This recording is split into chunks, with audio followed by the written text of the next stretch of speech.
What's up, THS? I'm Mrs. Smith from the library. Our theme this week is free verse for the Paragraph-Averse, and these are my top three.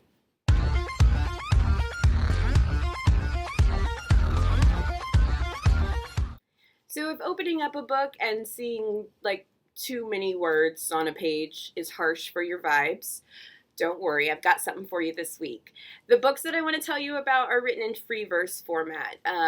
They're also called novels in verse sometimes, which is really just a fancy way of saying books that look like poetry but read like novels.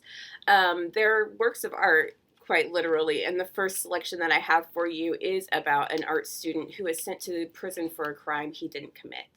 It's written by Ibi Zoboi and Yusef Salaam of the Exonerated Five, and it's called Punching the Air.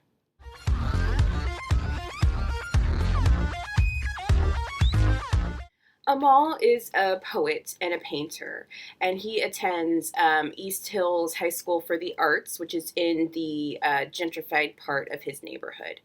Amal tells us that the kids from the East Hills have their own skate parks, their own basketball courts, their own grocery stores that are unofficially off limits to kids from Amal's part of town. But every day he has to cross the invisible line to attend his school in the East Hills. Now, despite his undeniable talent with a paintbrush and with words, Amal is seen as disruptive and unmotivated at his school. His teachers have tagged him as having anger issues ever since he got involved in a fight at recess in the fifth grade. And even though he's not had any incidents since then, it seems like the staff at his school has really gone out of their way to remind Amal that he doesn't belong there. In this story, we hear about what it's like to hear a guilty conviction, to become a prisoner, to trade in your student ID number for an inmate number.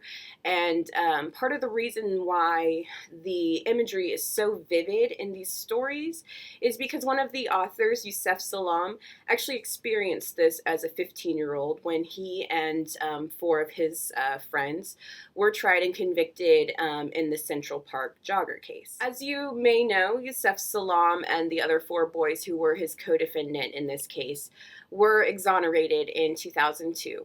And to be exonerated means that their convictions were overturned and they were declared innocent based on DNA evidence and a confession from the actual perpetrator of this crime.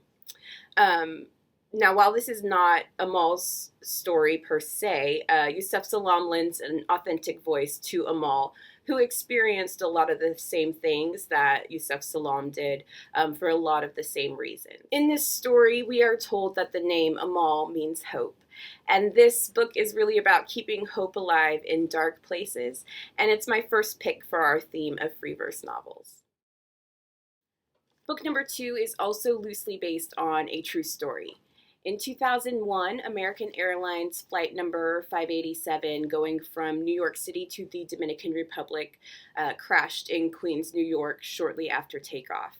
This was one of the deadliest aviation accidents in United States history, and it took place only a couple months after 9/11, a time where many New Yorkers were still grieving that terrible tragedy.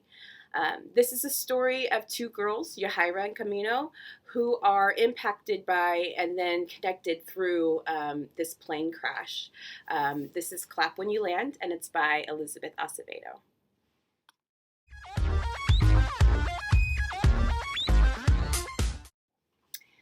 Camino lives in the Dominican Republic with her aunt, and all year long she waits for the summertime when her dad, who has immigrated to the United States, comes back to spend a couple months with them. Her dream is to attend medical school in the States, and she's hoping that this will be the year that her dad finally tells her that he's made arrangements for her to come live with him in New York so that she can attend Columbia. When Camino gets to the airport to pick up her dad, she sees crowds of people weeping, and she realizes very quickly that something has gone terribly wrong. Meanwhile, in NYC, Yahaira is called out of class down to the principal's office, where her mom is waiting to tell her that the plane that was taking her father to the Dominican Republic for his annual business trip has crashed and that her father has died. Both Yahaira and Camino have lost a parent in this terrible accident. And these girls are about to find out something else that is going to forever alter the course of their life. Yahaira and Camino have the same dad, and prior to this accident, neither one of them knew about the other. Their father's death uncovers secrets that he has kept for over 17 years across 2 different countries, and Clap When You Land deals with the complications, the feelings of betrayal and grief that came as a result. Now, y'all already know about Elizabeth Acevedo. I told you in week 1 that she would be back again. She's also the author of The Poet X, which is a perfect 10 out of 10 book that you've probably already read in either Project Lit or Battle of the Books. Clap When You Land is her latest. Again, it's got a beautiful, beautiful cover, but the good stuff is on the inside. So you'll want to request that and find out for yourself. All right, let me tell you something that has never happened in the 3 years that I've been here in the library at Turner High School. I have never given this next book, book number 1, to a student and have them return it and they say something like, that was all right, I can take or leave it, I'm not really interested in reading anything else by this author. Every single time I give this book to a kid, they bring it back and they tell me that they loved it. And they want to find more Jason Reynolds books when they're done. This book is my silver bullet. It's my secret weapon. But I'm going to go ahead and tell you about it now. And I think if you've been here any amount of time, you've probably heard me talk about it at least twice. Like I said, it's by Jason Reynolds, super fave, and it's called Long Way Down.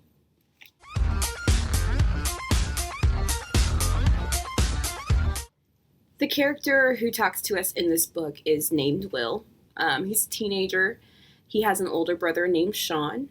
And right at the beginning of the story, he tells us a couple things.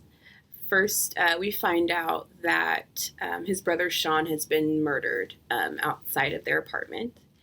And then the other thing that Will tells us are the rules. Now, there are 3 rules, and they're pretty simple. The first rule is no crying. Rule number 2 is no snitching. And rule number 3 is get revenge. And all these rules are non-negotiable. And so after Sean dies, Will knows exactly what he needs to do. So he goes upstairs to their apartment to get Sean's gun, and he's going to come back downstairs and take care of rule number 3. Long Way Down takes place in the span of 60 seconds.